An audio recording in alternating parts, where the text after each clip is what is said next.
Welcome to my channel limitless Janu Bhante Vinacharya. इनका यहाँ आचार्य यात्रे सभागृह पिंपरी चिंचवड़ में आगमन हुआ है। देखिए, कल हमारे वीडियो में हमने भंते सुमेधु को सुना था। आज हम भंते विनाचार्य जी का पूरा प्रवचन इसमें सुनेंगे। वीडियो के साथ बने रहिए। वीडियो काफ़ी बड़ा है क्योंकि 45 मिनट तक भंते विनाचार्य जी का धम्म देशना है, तो जरूर सुनिए। पिंपरी चिंचवड़ बुद्धिस्ट अनुयायी यहाँ भर भर कर हॉल में हमें दिखाई दे रही है। काफ़ी भीड़ यहाँ लगी है।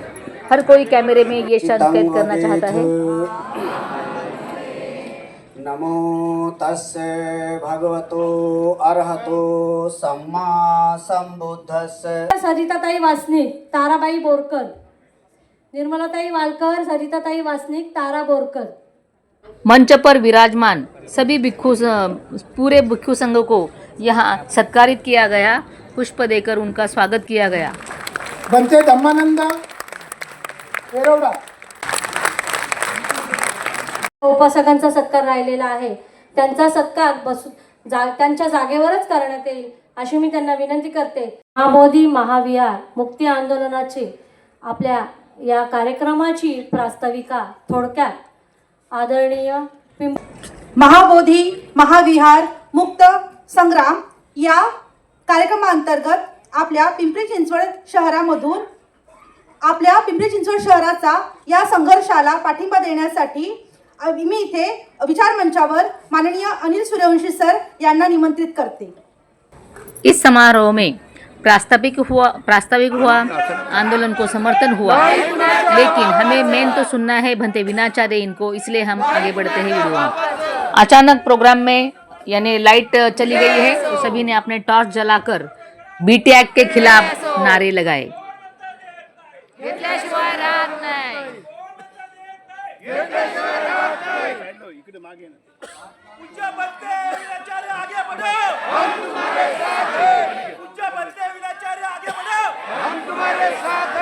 तीन सितंबर के दिन मुंबई से आते हुए धम्मध्वज यात्रा यानी भंते विनाचार्य तलेगांव स्थित डॉक्टर भीमराव अंबेडकर जी का जो बंगलो है वहाँ जाने वाले थे, और शाम को यहाँ हॉल में प्रोग्राम था। तो मैं तो दोपहर में तलेगांव गई थी, वहाँ का भी वीडियो मैंने चैनल पर डाला है, तो ज़रूर देखिए।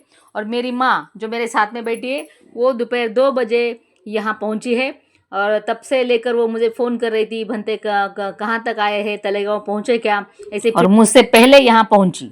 भंते विनाचार्य इनको हिंदी लैंग्वेज कंफर्टेबल रहेगा सोचकर मान्यवरों ने हिंदी में बातचीत की।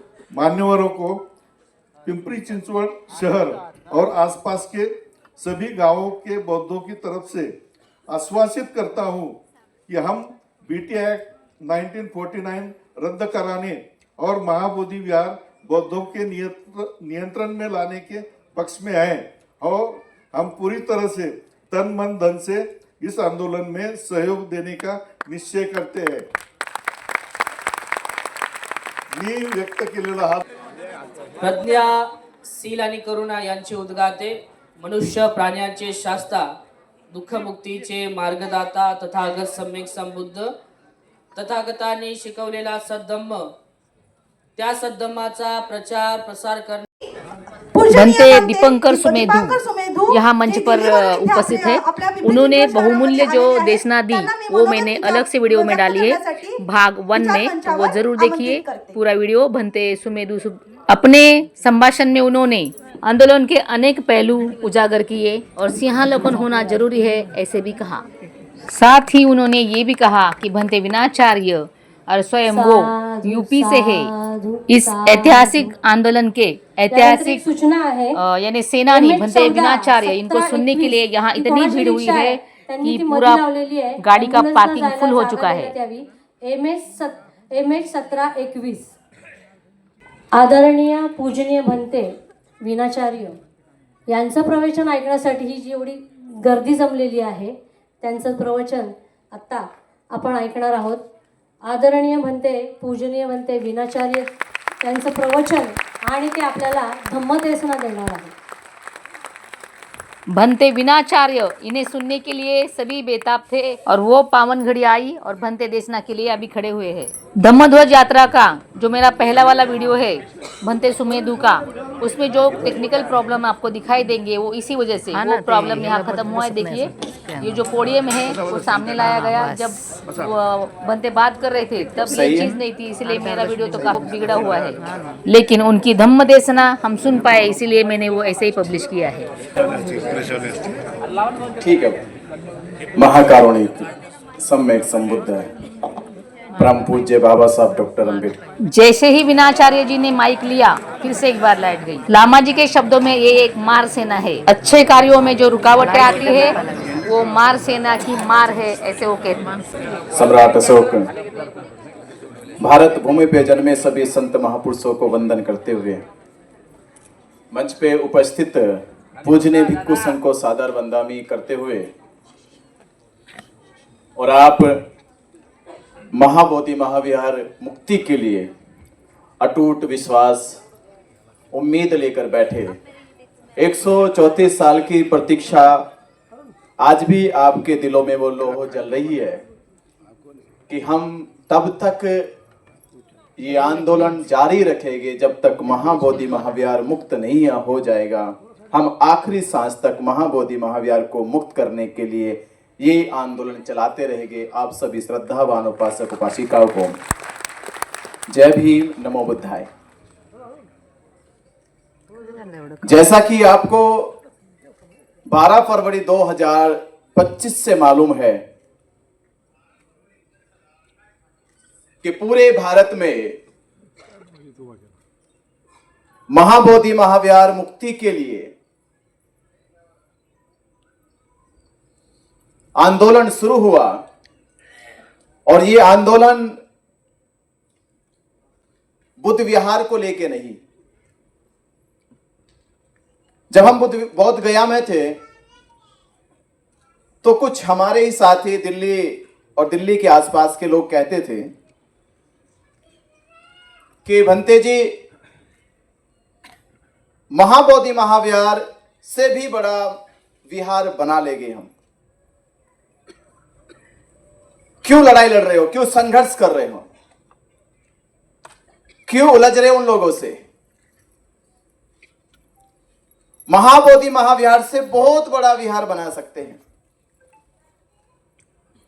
मैंने कहा बिल्कुल बना सकते हो, वो तो पत्थरों से बना हुआ है, सोने का भी बना सकते हो। ऐसा नहीं कि सोने का नहीं बन सकता, सोने का भी बन सकता है, हीरे जड़े जा सकते हो उसमें। मेरा उनसे सवाल था, आप मां बाप जैसे खोज सकते हो कि मां बाप के जैसे हैं, पर मां बाप नहीं कह सकते। मां बाप जैसे खोज सकते हो पर मां बाप नहीं कह सकते। महाबोधि महाविहार से अच्छा विहार बनाया जा सकता, पर महाबोधि महाविहार नहीं बनाया जा सकता। जैसा बनाया जा सकता है, महाबोधि महाविहार अपने आप में एक अस्तित्व की पहचान है। वह पहचान है विश्व के बौद्धों की, वो पहचान है सम्राट अशोक के अस्तित्व की, वो पहचान है सिद्धार्थ गौतम की संबोधि की, और वो पहचान है विश्व के, संसार के, मानव जाति की प्रेरणा की, जहां से पूरी मानव जाति ने यह प्रेरणा ली है कि उनके जीवन में एक बड़ा परिवर्तन आया और उस परिवर्तन की धारा ने मनुष्य जाति के बीच में एक प्रगति की राह खोली। कौन सी प्रगति? जब पूरे विश्व में, जब मानव जाति धर्म के नाम पे हिंसक हो जाती है, जब धर्म के नाम पे अपराध बढ़ने लगता है, शांति बढ़ने लगती है। आपको मालूम होगा पूरी दुनिया में इस्लाम इसलिए फैला कि इस्लाम ने हिंसा के रास्ते को चुना, धर्म के प्रचार प्रसार के लिए हिंसा की। ईसाई धर्म दुनिया में फैला, हिंसा का रास्ता चुना। भारत में हिंदू आज भी अपना झंडा फहराता है, हिंसा का रास्ता चुना। पर विश्व में भगवान बुद्ध का दम है जो हिंसा को छोड़ के अहिंसा के मार्ग पे चल के विश्व में फैला।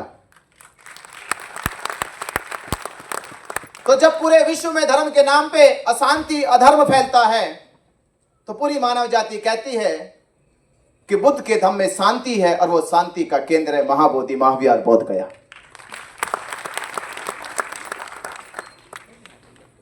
बोध गया विश्व के लिए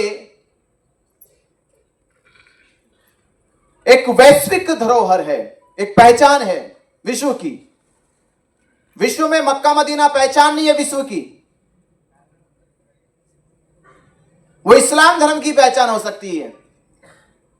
यरूशलेम दुनिया की पहचान नहीं है, ईसाइयों की पहचान है। राम मंदिर दुनिया की पहचान नहीं है, वो हिंदुओं की पहचान हो सकती है।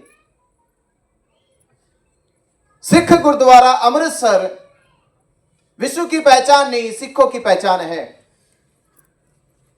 पर महाबोधि महाविहार केवल बुद्धिस्टों की पहचान नहीं, पूरे विश्व की पहचान है, क्योंकि वो विश्व धरोहर है। वो विश्व धरोहर है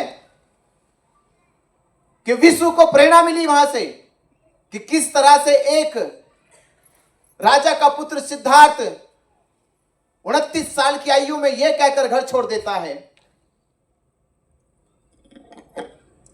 कि मेरे जीवन की यह मात्र उपलब्धि नहीं थी कि मैं एक राजा के बेटे के रूप में पैदा हुआ। यह मेरे जीवन की उपलब्धि नहीं है, यह इत्तेफाक है। कोई गरीब के घर पैदा हो सकता है, कोई राजा के घर पैदा हो सकता है, कोई किसी जाति किसी संप्रदाय किसी धर्म में पैदा हो सकता है। यह उपलब्धि नहीं है, यह इत्तेफाक है। सिद्धार्थ का आत्मिक चिंतन कह रहा है कि मैं शुद्धोधन के घर में पैदा हुआ, यह उपलब्धि मेरी नहीं है, यह इत्तेफाक है। मेरा यशोधरा से शादी हो गई, यह उपलब्धि नहीं है, यह इत्तेफाक है। मुझे बेटे की प्राप्ति हुई, यह उपलब्धि नहीं है, इत्तेफाक है। मैं शाक्य वंश में जन्म लिया, यह उपलब्धि नहीं है, यह इत्तेफाक है। जब सिद्धार्थ को यह चिंतन बेचैन करने लगा तो मेरी उपलब्धि क्या है, मैंने क्या प्राप्त किया है। मैं जाने के बाद अपने आप से कैसे कहूंगा कि मैं जीवन में आया और कुछ उपलब्ध करके गया। राज्य, जैसे हम अक्सर कहते हैं कि सिद्धार्थ गौतम ने राजपाट छोड़ा, तो सिद्धार्थ अपने से कहते हैं कि राजपाट मेरा होता तो छोड़ता, मेरा है ही कहां था, तो शुद्धोधन का था। शुद्धोधन से पहले सिंहनु का था, जयसेन का था, मेरा कहां था कि मैं छोड़ता। तो सिद्धार्थ जी खुद से कहते कि मैं क्या छोड़ू। सिद्धार्थ कहते कि मेरी इस राज्य से जो आसक्ति है, मेरी इस शाक्य वंश में जो आसक्ति पैदा हुई है, ये मेरी है, मैं इसे छोड़ता। और उसे छोड़ के 29 साल की आयु में अपनी उपलब्धि की खोज में निकल पड़े। मेरी उपलब्धि की खोज क्या होगी, ये आपके लिए भी कह रहा हूं कि इसको कभी भी मत अपने मनोचित्त में मत उतार लेना कि मैं किसी अच्छे घराने में पैदा हुआ या अच्छे बड़े शहर में पैदा हुआ, अच्छे परिवार में पैदा हुआ, यह मेरी उपलब्धि है। सिद्धार्थ गौतम कहते हैं यह मेरी उपलब्धि नहीं, मेरी उपलब्धि की खोज जारी है। और वो खोज पूरी हुई थी बोध गया में जाके। और जब बोध गया में जाके सिद्धार्थ गौतम की खोज पूरी होती है और संबुद्ध बनने के बाद वो खुद से कहते हैं ये मेरी उपलब्धि है।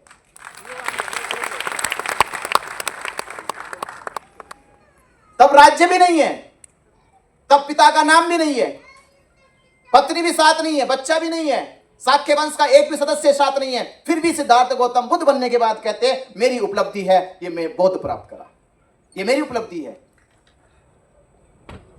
तो पूरे विश्व में दूसरा कोई ऐसा व्यक्ति नहीं जो कह सके मेरी ये उपलब्धि है।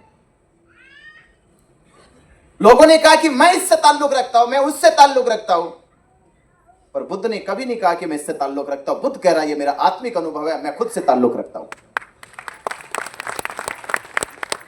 और मनुष्य जब तक अपने जीवन में ये चीज को स्वीकार ना कर ले कि मेरे उपलब्धि का कारण मैं हूं, इसलिए बुद्ध ने कहा कि अंत का उपदेश ये कहते अत्यदीप भव। मां बच्चे को तब तक उंगली पकड़कर चलाती है जब तक वो पैरों पे चलना सीख नहीं जाता, और जिस दिन वो पैरों पे चलना सीख जाता कहती है कि अब उंगली छोड़ दो, अब चलना आ गया। और मां भी ना कहे तो बच्चा खुद छोड़ देगा एक दिन। मां को बच्चा कहेगा कि अब और नहीं पकड़ सकता उंगली, अब मुझे चलना आ गया, अब मैं खुद चल सकता। ये बोध का अनुभव है। जब किसी को बोध होता है, जब किसी को ज्ञान प्राप्त होता है, तो सबसे पहले वो बंधनों को तोड़ देता है। वो बंधना नहीं चाहता। तो जब दुनिया में ये लगा कि बुद्ध ऐसे इकलौते व्यक्तित्व है जिसने किसी से बंधन नहीं जोड़ा, यीशु ने परमेश्वर से जोड़ा, मोहम्मद ने अल्लाह से जोड़ा, रामकृष्ण ने विष्णु से जोड़ा, विष्णु ने किसी और से जोड़ा। पर दुनिया में अगर कोई धर्म के नाम पे धर्म का व्यक्तित्व है तो इकलौते बुद्ध है जिन्होंने कहा मेरा किसी से कोई संबंध नहीं है, मेरा संबंध मेरे मैं से है, खुद से है। यही बौद्धों की सबसे अनूठी पहचान है। ये दुनिया में नहीं मिल सकती किसी के पास, क्योंकि हमें जानना चाहिए कि दुनिया बुद्ध की क्यों दुश्मन बन गई। क्यों आज भी बुद्ध कहते हैं कि मैं तुम्हें आजाद करता हूं। लोगों को आजादी पसंद नहीं है, लोगों को आज भी परंपराएं पसंद है। और ये आजादी की लड़ाई कैसे लड़ोगे? हम उस धरती पे खड़े जहां 500 वीर महारों ने 28,000 पेशवाओं को, आप उस पवित्र धरती पे, उस क्रांतिकारी धरती पे, उस सूरवीर धरती पे जन्म लिए जिसकी गाथाएं पूरे देश में इस नाते गाए जाते कि दुनिया में इतना अनुपात की संख्या में, दुनिया में युद्ध हुए तो बराबर के हिसाब से हुए। 100 के युद्ध 100 से हुए, 500 के युद्ध 500 से हुए, 1000 के युद्ध 1000 से हुए। 1-2 का फर्क हो सकता है, पर पूरी दुनिया में 500 और 28,000 पेशवाओं का फर्क दुनिया में कहीं नहीं हुआ।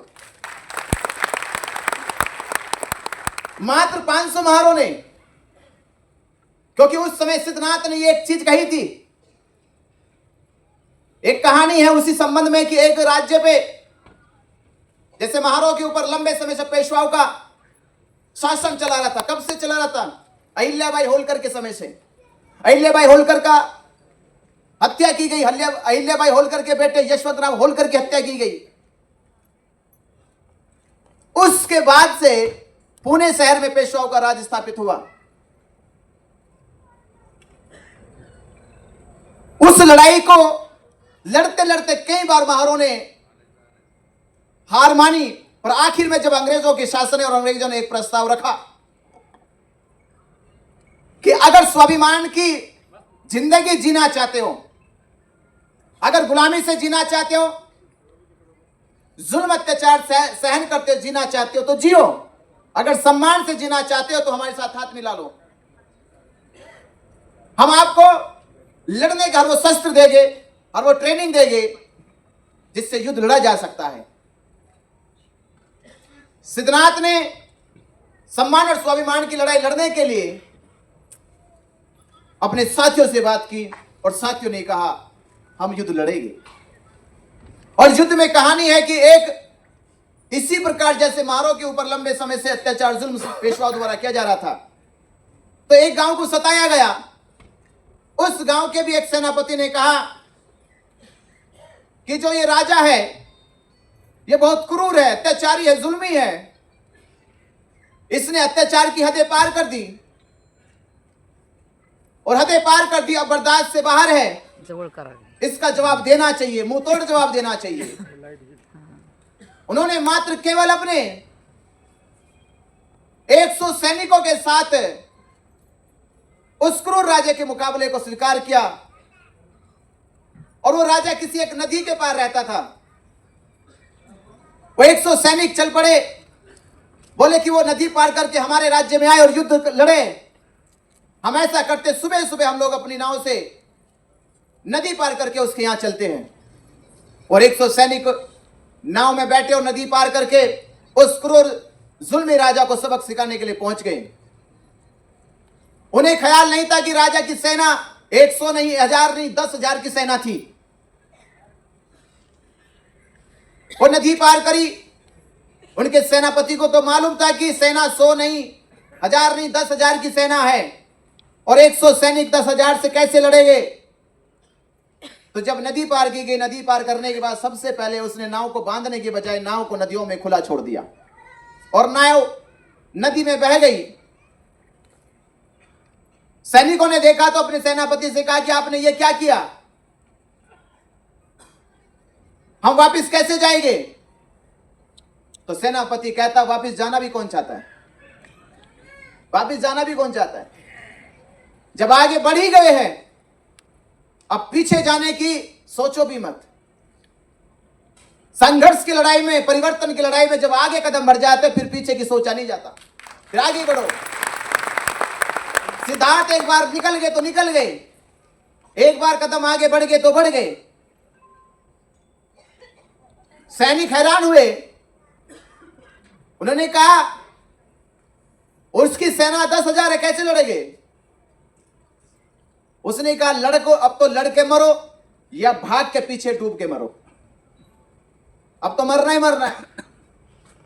अगर आगे जाओ के लड़ोगे और लड़ते लड़ते मर भी गए तो वीर शहीद कहलाओगे, बहादुर कहलाओगे, और पीठ दिखा के नदी में भाग के मर गए, डूब के मर गए तो कायर कहलाओगे। और कायरों का इतिहास समाज कभी लिखता नहीं है, बहादुरों का इतिहास समाज लिखता है। तो अब आपके हाथ में है कि लड़ते लड़ते मरना स्वीकार करोगे या डर के भाग के मर के कायर कहलाओगे। तो यही घटना घटित थी सिद्धनाथ के सामने कि एक 28,000 सेना, एक 500 महारों की सेना। बात समान स्वाभिमान की है। तो करो मरो की बात आ गई कि इतनी लंबे समय से जो स्थिति महारों की गई, जो पूरे देश में इतना उस समय पूरे शेड्यूल कास्ट के साथ जो इतना जुल्म अत्याचार हुआ, ये उसकी प्रतिक्रांति का एक उदाहरण था भीमा कोरेगांव, कि महारों ने किस तरह से अपने वर्षों पुराने सहनशीलता को तोड़ा, अपने जुल्म अत्याचार का बदला लिया। तब जाके 500 महार 28,000 पेशवाओं पे विजय प्राप्त कर पाए। क्योंकि वही बात होती है कि जब मनुष्य ठान लेता है उसे यह मालूम नहीं होता कि लड़ने वालों की संख्या कितनी है, बस उसे इतना मालूम होता है कि मैं लड़ रहा हूं और लड़ना मेरा उद्देश्य है, लड़ना मेरा कर्तव्य है। इस लड़ाई को लड़ते लड़ते आज भीमा कोरेगांव का इतिहास बना। तो इस इतिहास की धरती को परम पूज्य बाबा साहब डॉक्टर अंबेडकर जी नमन करने आए। बाबा साहब अंबेडकर जी नमन करने आए, इसका मतलब यह है कि बाबा साहब अंबेडकर जी अपने उन वीर शहीदों को, वीर योद्धाओं को नमन इसलिए कर रहे हैं कि आने वाले समय में मेरे समाज के लोग ये प्रेरणा ले सके कि आपके कौम के लोग कायर नहीं थे, कमजोर नहीं थे, वो ताकतवर थे। और हम उदाहरण दे सके बाबा साहब अम्बेडकर गए, बाबा साहब अम्बेडकर जी गए थे। तो हमारी रगों में भी हम उसी खानदान से वजूद रखते हैं जिन्होंने ये इतिहास भीमा कोरेगांव का लिखा है। तो जब करा सकते हैं और ये कराने की घड़ी अब आई है।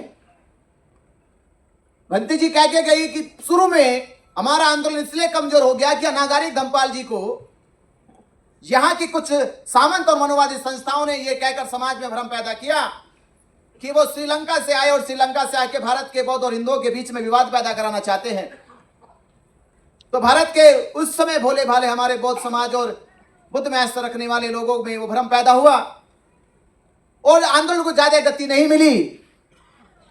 दूसरे आंदोलन में भदन सुरेश ससाई को कि वो जापान से आए हैं और यहाँ के वो सामंत मनवादी लोगों ने यह भ्रम पैदा कर दिया। आंदोलन अपनी गति से चला पर सफलता से पहले चूक गया। पर इस बार वो सामंत मनवादी लोग ये भ्रम भी पैदा नहीं कर पाए क्योंकि इस बार का आंदोलन ना श्रीलंका से ना जापान से, भारत की भूमि से महाबोधि महाविहार मुक्ति का बिगुल बजाया गया। तो हमने पहले तो उसकी वो चाल नाकाम कर दी जो चालें वो पहले चलता रहा था।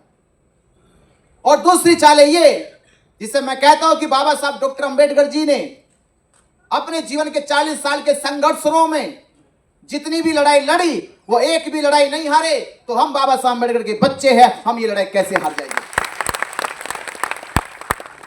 क्योंकि हम आज तथागत बुद्ध के धम्म का पालन करते, उसमें जीते, उसमें रहते हैं। तो ये मार्ग दिखाने वाले बाबा साहब डॉक्टर अंबेडकर जी है, जिन्होंने 14 अक्टूबर 1956 को भारत के 7 लाख से ज्यादा लोगों को धम्म की दीक्षा देकर ये कहा कि मैं भारत के बहुजन समाज के लोगों, जिन्होंने इस धरती पे जन्म लिया है, अब आपकी सीमा केवल भारत में सीमित नहीं है, अब आपकी सीमाएं भारत में सीमित नहीं है। मैंने आपको आज दीक्षा दिलाई है, तो आज आपका रिश्ता, आपका नाता भारत की सीमाओं में कैद नहीं होगा। अब आप विश्व के बौद्ध राष्ट्रों के साथ संबंध बनाओगे, रिश्ते बनाओगे, नाते बनाओगे।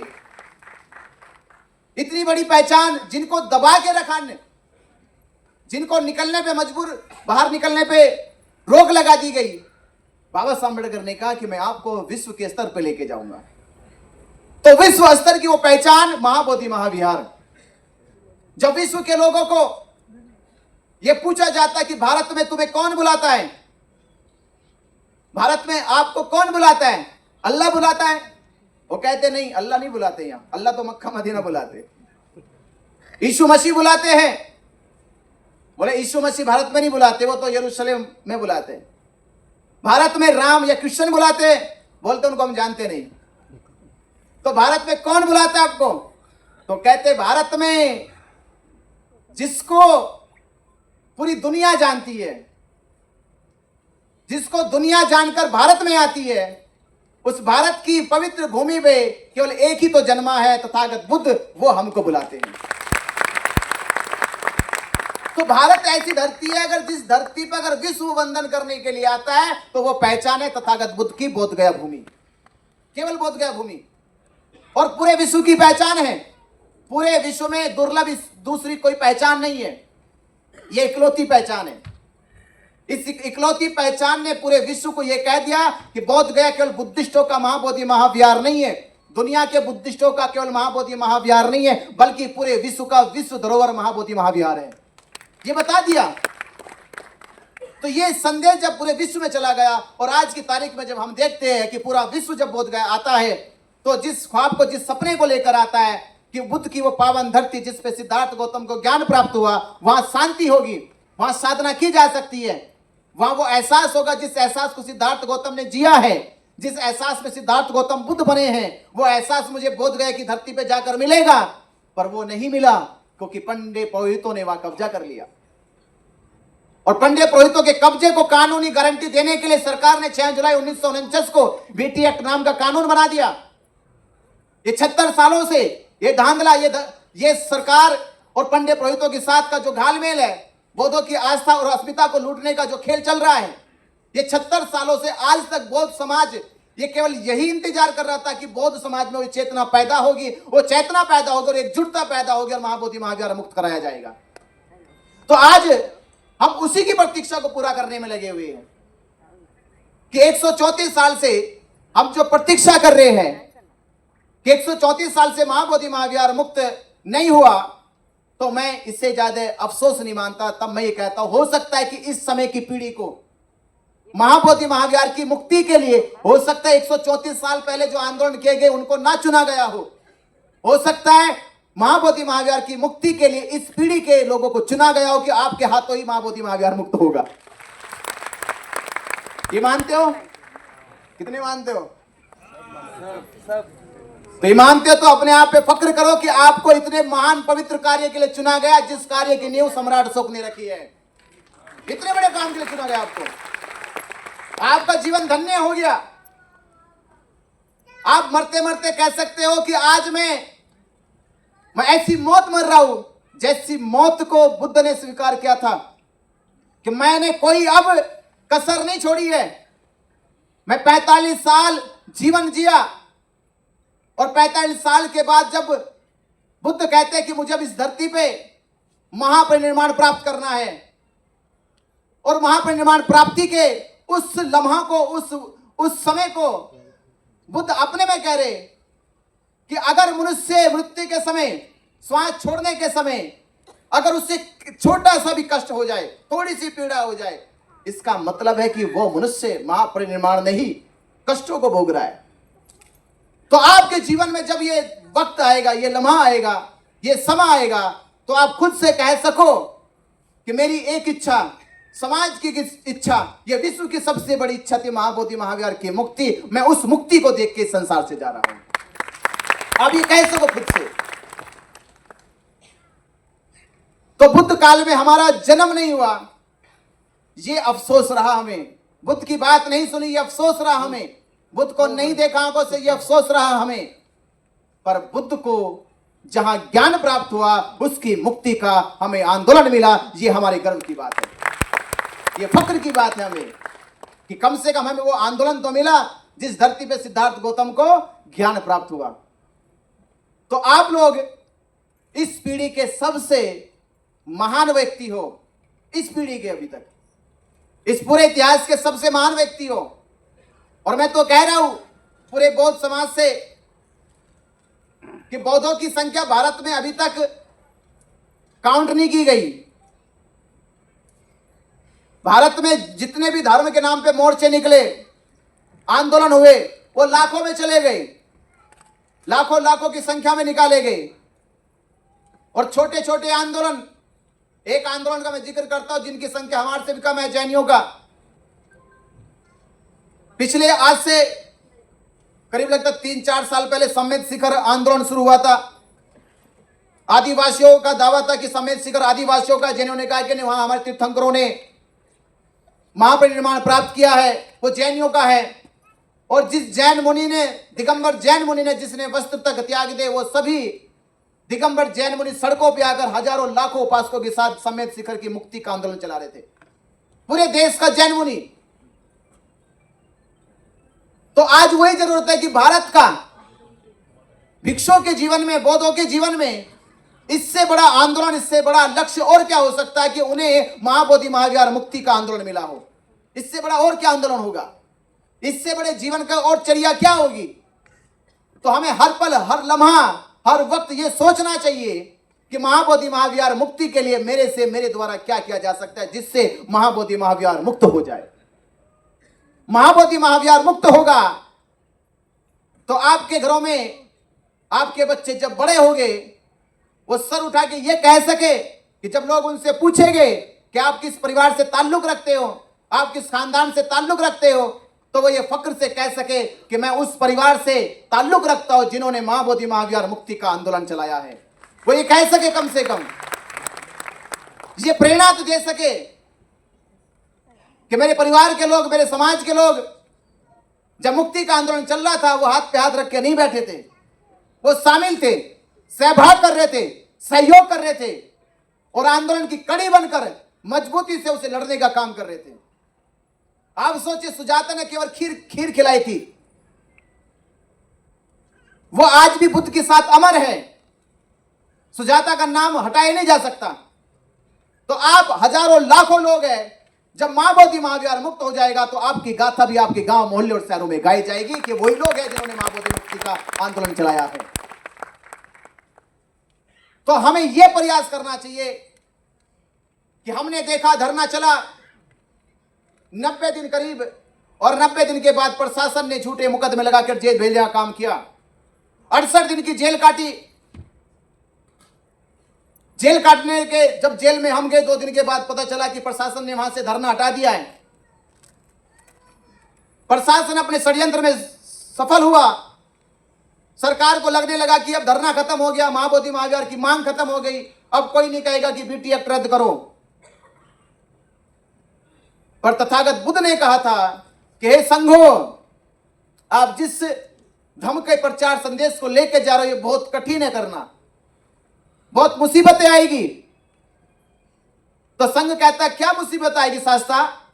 वो कहते हैं जब जाओगे तो लोग हो सकता है गालियां देंगे आपको, आपकी चुगलियां करेंगे, निंदाएं करेंगे आपकी। तो संघ कहता है तथागत गालियां देंगे, चुगली करेंगे, निंदा करेंगे, मारेंगे तो नहीं। तथागत कहते हैं इतने सरल और इतने सीधे साधे लोग नहीं है, ऐसे भी लोग हैं जो लाठी डंडे से भी मारेंगे, जो आपको लाठी डंडे से भी मारेंगे। तो संघ कहता है तथागत लाठी डंडे से तो मारेंगे, जान से तो नहीं मारेंगे। तो तथागत कहते इतने भी भयानक भयानक लोग हैं, जान से भी मारेंगे। तो संघ कहता है तथागत, कम से कम हमें ये सुकून तो रहेगा कि आपका उपदेश लेकर हम, आपका उपदेश बताते हुए हम, कम से कम हमारी वाणी पर आपके उपदेश थे, और जब आपके उपदेश थे, उपदेश देते देते हमारी सांस रुक गई, इससे बड़ा जीवन में और लम्हा क्या होगा। संघ कह रहे कि कम से कम हॉस्पिटल में तो नहीं मरेंगे, दुखी दुखी तो नहीं होके मरेंगे, रोते रोते तो नहीं मरेंगे, कम से कम आपकी कल्याणकारी वाणी बताते बताते भी अगर मर जाए तो उससे बड़ा हमारे जीवन में और लक्ष्य क्या होगा। तो महाबोधि महाविहार मुक्ति भी ऐसा ही है। तो जेल भेजना ये कष्ट नहीं, पीड़ा नहीं, दुख नहीं। महाबोधि महाविहार मुक्ति के लिए 68 दिन की जेल गए, 2 दिन के बाद धरना हुआ खत्म, जेल से बाहर निकले तो हमने यही कहा, यही हमारी आवाज थी जब पटना में प्रोग्राम हुआ कि सरकार ने केवल 2 माह से धरना हटाया है, हम महाबोधि महाविहार मुक्ति आंदोलन को देश में से हटने नहीं देंगे, रुकने नहीं देंगे, और पूरे देश में मजबूती से खड़ा करने का काम करेंगे। और वो दिन आया जब जेल में ही राकेश धारगवे जी, इनकी पूरी टीम, नितिन गजबे जी ने, योगेश राउत जी ने और इनके साथियों ने संपर्क किया कि बनते जी, समाज का मनोबल टूट ना जाए, समाज हताश ना हो जाए कि फिर तीसरी बार ऐसा हो गया। क्योंकि मैं एक चीज और कहता था कि कहावत है कि पहली बार हार, दूसरी बार हार, तीसरी बार जीत होती है। एक मैथमेटिशियन है ये, एक बार असफलता, दूसरी बार असफलता, तीसरी बार सफलता निश्चित होती है। तो ये एक मैथमेटिशियन है। तो मैंने कहा ऐसा बिल्कुल नहीं होगा। तो 17 अगस्त 2025 में दीक्षा भूमि नागपुर से, जिस भूमि पे बाबा साहब अम्बेडकर जी ने दीक्षा ली, और उसी भूमि पे हमने कहा था कि हे बाबा साहब अम्बेडकर, आपने हमें धम्म की दीक्षा दी, हमारा मान बढ़ाया है, ये आपके बच्चे हैं, ये बुद्ध के अनुयायी हैं, महाबोधि महाविहार मुक्त करके आपका सम्मान बढ़ाने का काम करेंगे। तो 17 अगस्त से महाबोधि महाविहार मुक्ति आंदोलन के जन समर्थन में ये धम्म संवाद, धम्म ध्वज यात्रा चालू की गई। उस यात्रा का आज ये कार्यक्रम आप लोगों के पिंपरी चिंचवड़ में हुआ। और ये धरती जो इतिहास के पन्नों में दर्ज है, इसी धरती पे बाबा साहब डॉक्टर अंबेडकर जी ने गांधी को प्राण भी दिए थे। ये वही धरती है ना, पुणे की धरती है, पुणे की वही धरती है यरोदा जेल, कि जहां गांधी मरने वाले थे। गांधी को भले लोग कहते हो गांधी ने सबको जीवन दान दिया है, तो उनसे कहते हो गांधी ने भले किसी को जीवन दान दिया हो, पर गांधी को बाबा साहब अम्बेडकर ने जीवन दान दिया। तो ये वो धरती है। तो बाबा साहब अम्बेडकर जी जहां एक दीक्षा भूमि पर दीक्षा दी, और यहाँ बाबा साहब अम्बेडकर जी ने गांधी को जीवन दान दिया, तो बाबा साहब अम्बेडकर के इतिहास से जुड़ी धरती। तो पुणे के और आप सभी श्रद्धावान और क्रांतिकारी धरती से जन्म लेने वाले आप भी संकल्प करें कि बाबा साहब अम्बेडकर आपके बच्चे, आपके सम्मान के लिए और आपके संकल्प और आपके सपने की भारत बोध में बने, उसके लिए महाबोधि महाविहार मुक्त करके आपको देंगे। ये अपने आप से आश्वस्त होकर, संकल्पित होकर इस आंदोलन का हिस्सा बने। हिस्सा बनोगे तो कम से कम आप सोचोगे, मुसलमान मक्का मदीना से आके भारत में लड़ाई लड़ता है, बोले कि ये मेरी मस्जिद है, ये मेरी मस्जिद है। मक्का मदीना में नहीं लड़ता वो, अरब में नहीं लड़ता वो, भारत में आके कहते हैं। तो आप तो भारत के ही हो, और बुद्ध भारत के हैं, और बौद्ध गया भारत में है, तो हम ये लड़ाई लड़ेंगे नहीं बल्कि जीतेंगे। ये लड़ाई अब 134 साल से जो लड़ी जा रही थी, तो मैं कह रहा हूं कि अब लड़ाई लड़नी नहीं है। कहो तुम भी, ये लड़ाई लड़नी नहीं है, अब क्या करनी है? अब जीतनी है। ये लड़ाई अब जीतनी है, लड़नी नहीं है, अभी लड़ाई जीतनी है। और इसलिए जीतनी है, अगर हम ये लड़ाई जीत गए, जो काम आज तक बीटीएमसी नहीं कर पाई, बीटीएमसी को 76 सालों से पूरे बौद्ध राष्ट्र दान देते हैं, इसलिए कि भारत के बौद्ध भिक्षुओं को प्रशिक्षित किया जाए, भारत की धरती बोध गया से पूरे विश्व में धर्म का प्रचार प्रसार किया जाए, पर आज 76 सालों में भी बीटीएमसी ने बोध गया में बौद्ध भिक्षुओं के लिए प्रशिक्षण केंद्र नहीं बनाए। तो बौद्ध भिक्षु प्रशिक्षित नहीं हुए और बौद्ध भारत में और भारत के बाहर विश्व में जाकर धर्म का प्रचार प्रसार नहीं कर पाए। आज भी बीटीएमसी ने, जिस बीटीएमसी को पूरे विश्व का दान आता है, उसने बौद्ध भिक्षुओं के लिए भिक्षु निवास नहीं बनाए, भिक्षुओं के लिए भोजन की व्यवस्था नहीं की, आज तक भी भिक्षुओं के लिए चिकित्सा की सुविधा नहीं की गई। तो जब बौद्ध भिक्षुओं के लिए नहीं किया गया, बौद्ध धर्म के प्रचार प्रसार के लिए नहीं किया गया, बीटीएमसी ने भारत में कोई संस्था की कोई ब्रांच नहीं खोली है, तो भारत बौद्धों का, भारत के राष्ट्रों का जो दान आया है, वो दान तुमने कहां पहुंचाया है? वो कहां पहुंचाया आपने? भारत में कुछ ऐसी संस्थाएं है कि अभी राम मंदिर ट्रस्ट को देख लीजिए, अरबों खरबों रुपया आ गया, उनकी ब्रांचें खुलने लगी, उनके द्वारा हॉस्पिटल, कॉलेज, यूनिवर्सिटियां बनने लगी है। वो केवल भारत के हिंदू दान देते हैं।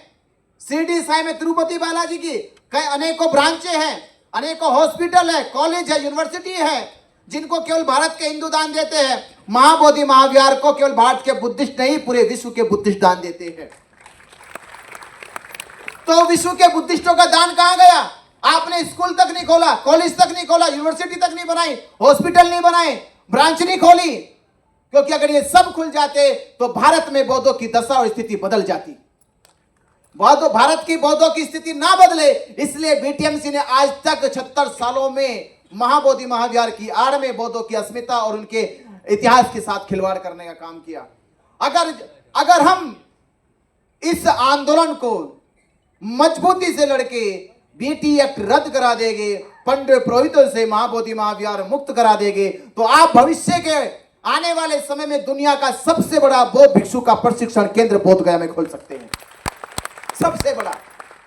और फिर कह सकते हैं ये वही धरती है जिस धरती से बुद्ध का संदेश गया है, और इसी धरती से आज फिर बुद्ध का संदेश पूरे विश्व में जाएगा। तो आप चाहते हो कि बोध गया की धरती पे विश्व का सबसे बड़ा भिक्षु प्रशिक्षण केंद्र खुले? चाहते हो? तो उसे चाहने से पहले पंडित पुरोहितों को बाहर निकालना होगा, निकालना पड़ेगा ना। और वो नहीं निकलेगा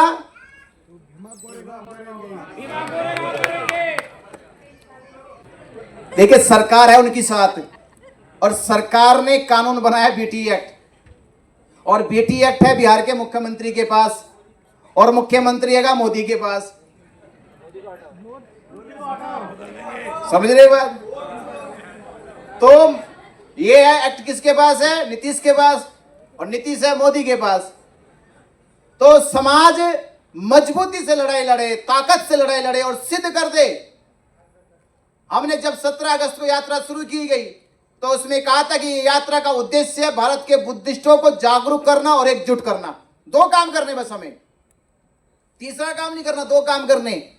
क्या काम करना? पहला काम है भारत के बुद्धिस्टों को जागरूक करना, और दूसरा एकजुट करना।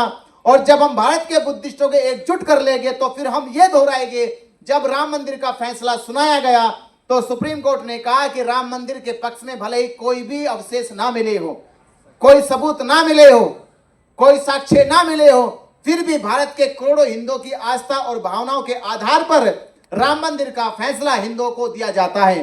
तो हम भी कहेंगे कि अब भारत के करोड़ों बुद्धिस्ट एकजुट हो गए हैं। अब सुप्रीम कोर्ट और सरकार सुन ले कि ये मामला अब केवल बोध गया और बीटी एक्ट का नहीं है, ये भारत के करोड़ों बुद्धिस्टों की आस्था और भावनाओं का है, इनको ये फैसला सुनाना चाहिए। तो लड़ाई केवल इस आधार पर जीती जा सकती है, और भारत में ये इतिहास भी रचा जा सकता है कि जहां भारत के बुद्धिस्टों को अल्पसंख्यक कहा जाता है, उस दिन हम सिद्ध कर दे कि भारत के बुद्धिस्ट अल्पसंख्यक नहीं, वो बहुसंख्यक है। वो बहुसंख्यक है, उनकी संख्या करोड़ों में है। भारत का हर वर्ग, हर जाति का आदमी बुद्धिस्ट है, क्योंकि भारत की पहचान ही बौद्ध से है। हम लोगों ने स्वीकार किया कि हम अल्पसंख्यक हैं, और जो अल्पसंख्यक है उसे आज तक किसी ने नहीं कहा। भारत में अल्पसंख्यक कौन है? अगर कोई जाति के आधार पे आंकड़ा निकाले तो सबसे कम संख्या किनकी है? पंडों की संख्या है। सबसे कम संख्या पुरोहित और पंडों की है, और उन पुरोहित और पंडों को आज तक किसी ने अल्पसंख्यक में नहीं कहा। वो कह दिया तो वो घबरा जाएगा, नहीं थोड़े से लोग हैं, जरे से लोग अगर भारत को बेवकूफ बना रहे। तो हमें यह सिद्ध करना कि जहां बुद्धिस्टों को अल्पसंख्यक कहा गया तो वो ये सिद्ध करेंगे कि भारत के केवल हम बुद्धिस्ट नहीं है, पूरा राष्ट्र बुद्धिस्ट है, क्योंकि भारत के राष्ट्रीय फ्लैग पे अशोक चक्र है। जो राष्ट्रीय फ्लैग पे, राष्ट्रीय झंडे पे जो चक्र है वो मुसलमानों का है, हिंदुओं का है, सिखों का है, किन का है बताओ?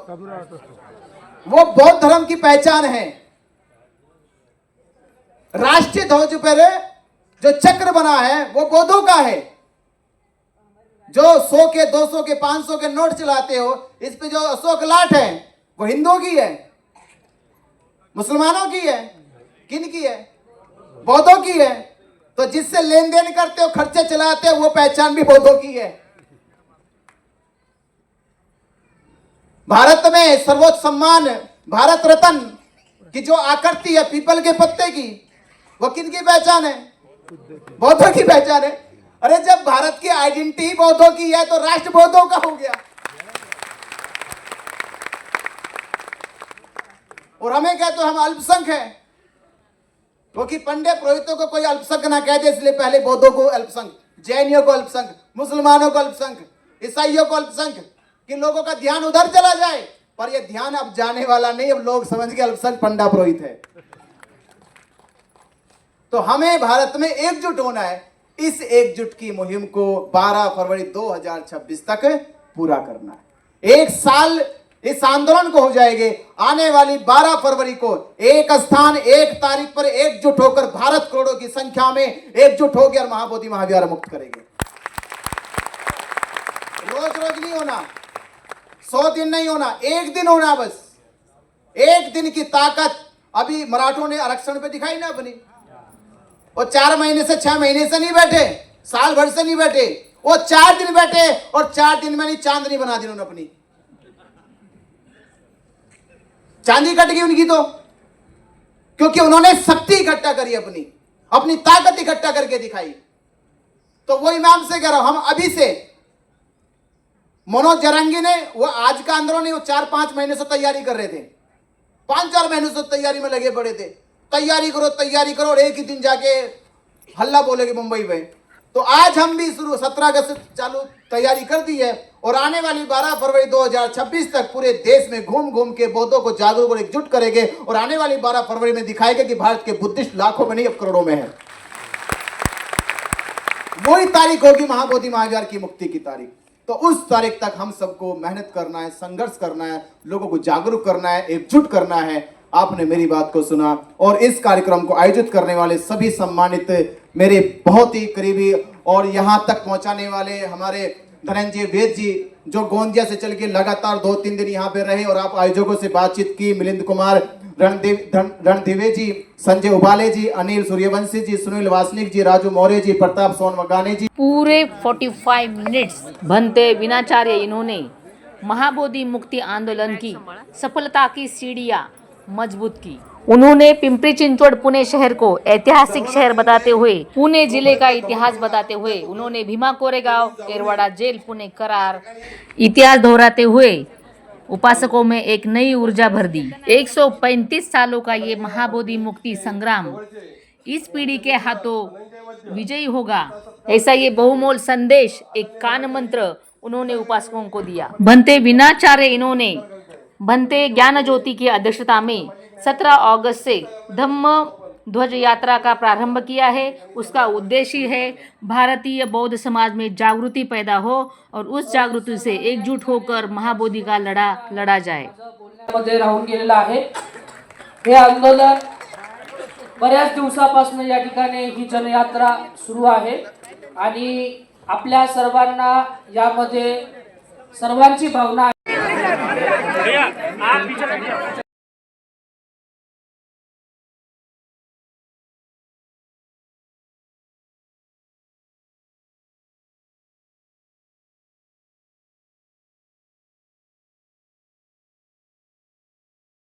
देणार आहोत। हे निवेदन पत्र भारताच्या राष्ट्रपती आणि राज्यपालांना देणार आहोत.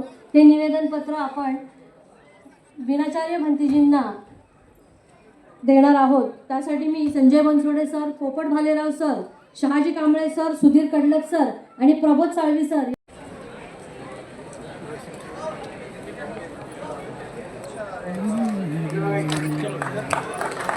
साधू साधू साधू. आता आपण अय्याजी पूर्णहुतीच्या या कातर वेळी सुचेल तसा सादर करतो आवाराच्या चारच ओळी. सूर निघावा तुमच्या माझ्या ओठामधुनी, आता एकच असा सूर निघावा. बीटी ऍक्ट 1949 पासून महाबोधी महाविहाराची मुक्ती, महाबोधी महाविहाराची मुक्ती, महाबोधी महाविहाराची मुक्ती. आणि याच्यासाठी संपूर्ण भारतभर पूजनीय भंते विनाचार्यजी आणि त्यांच्या समवेत असलेला सर्व भिक्खू संघ खूपच प्रयत्नशील आहे. आणि त्यांनी आज या ठिकाणी जनसंवाद यात्रेच्या माध्यमातून आपले प्रखर असे विचार प्रकट केले. मी मनपूर्वक त्यांचे सर्वांचे आभार मानतो. आणि कार्यक्रमाच्या सुरुवातीलाच सुगंधिकाय वदनम अनंत गुण गंधिना असे हे पूजास्थान तयार करणारे धम्मदीप बुद्धविहार यमुना नगर मधील महिला आणि अंकुर सेवा संघ त्रिवेणी नगर येथील महिलांनी हे पूजास्थान या ठिकाणी तयार केलं. त्यांचंही या ठिकाणी मनपूर्वक असे आभार व्यक्त करतो.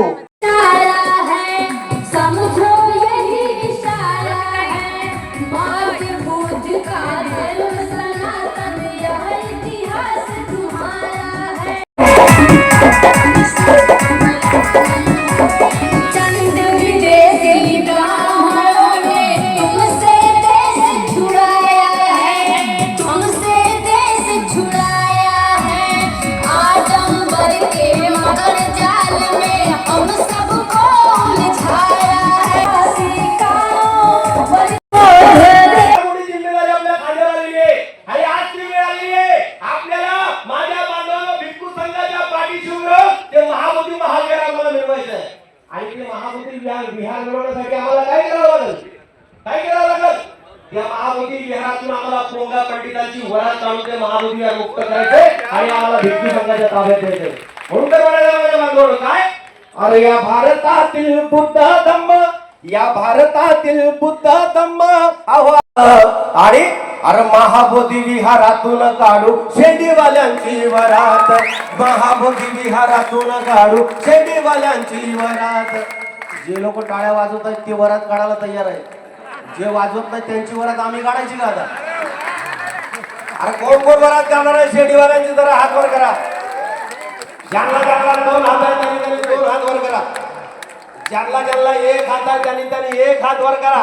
आणि महाबोधी विहारातून काढू शेंडीवाल्यांची वरात, महाबोधी विहारातून काढू शेंडीवाल्यांची वरात. विदेशी बघा हे आलेले आर्य पाखंडवादाचे करतात कार्य. आणि कोणी झाले इथे आचार्य, कोणी झाले इथे आचार्य, कोणी झाले तर शंकराचार्य, कोणी झाले तर शंकराचार्य. अरे पाखंडवादी हे वर्णवादी, पाखंडवादी हे वर्णवादी जाऊन बसले विहारात. बुद्धांनी ज्या गोष्टीला विरोध केला हे लोक तिथे पिंडदान करतायत, पोंगा पंडिती करतायत, अंधश्रद्धा फैलवतायत. म्हणून अरे पाखंडवादी हे वर्णवादी जाऊन बसले विहारात. आणि मग अरे महाबोधी विहारातून काढू, महाबोधी विहारातून काढू. थोडा बैरव जरा उचल, महाबोधी विहारातून काढू, महाबोधी विहारातून काढू. उतर जाओ, न्याय अधिकार चाहिए. अरे जातिवादियों, हमारे इतिहास को छुपाओगे कब तलब? अब 84,000 स्तूपों का हमें इतिहास चाहिए. धन्यवाद. नमो बुद्धाय. जय भीम. बांधवांनो, संपदा सचित परियोदपणं भंते विनाचार्य जी से मिलने की मानो होड़ लगी हो, हर कोई उनसे फोटो खिंचवाना चाह रहा था। और भंते जी अभी यहाँ से निकले हैं और आगे हम सामने देख रहे हैं धम्मध्वज यात्रा, ये जो बस है उनकी धम्मध्वज यात्रा का रथ कह सकते हैं, वो खड़ा है। और कल भंते जी भीमा कोरेगांव जाने वाले हैं, साथ ही धम्मभूमि देवरोड भी वो जाएंगे। आगे की वीडियो में डालने वाली हूँ, तो ज़रूर देखिए। ये वीडियो कैसे लगा कमेंट्स में ज़रूर बताइए। यूँ कह सकते हैं कि धम्मध्वज यात्रा का ये रथ हमारे पिंपरी चिंचवड़ शहर में आया है। वीडियो ज़्यादा से ज़्यादा शेयर कीजिए। अगर आप मेरे चैनल पर नए हो तो चैनल सब्सक्राइब जरूर कीजिए। नमो बुद्धाय, जय भीम, जय भारत, जय संविधान।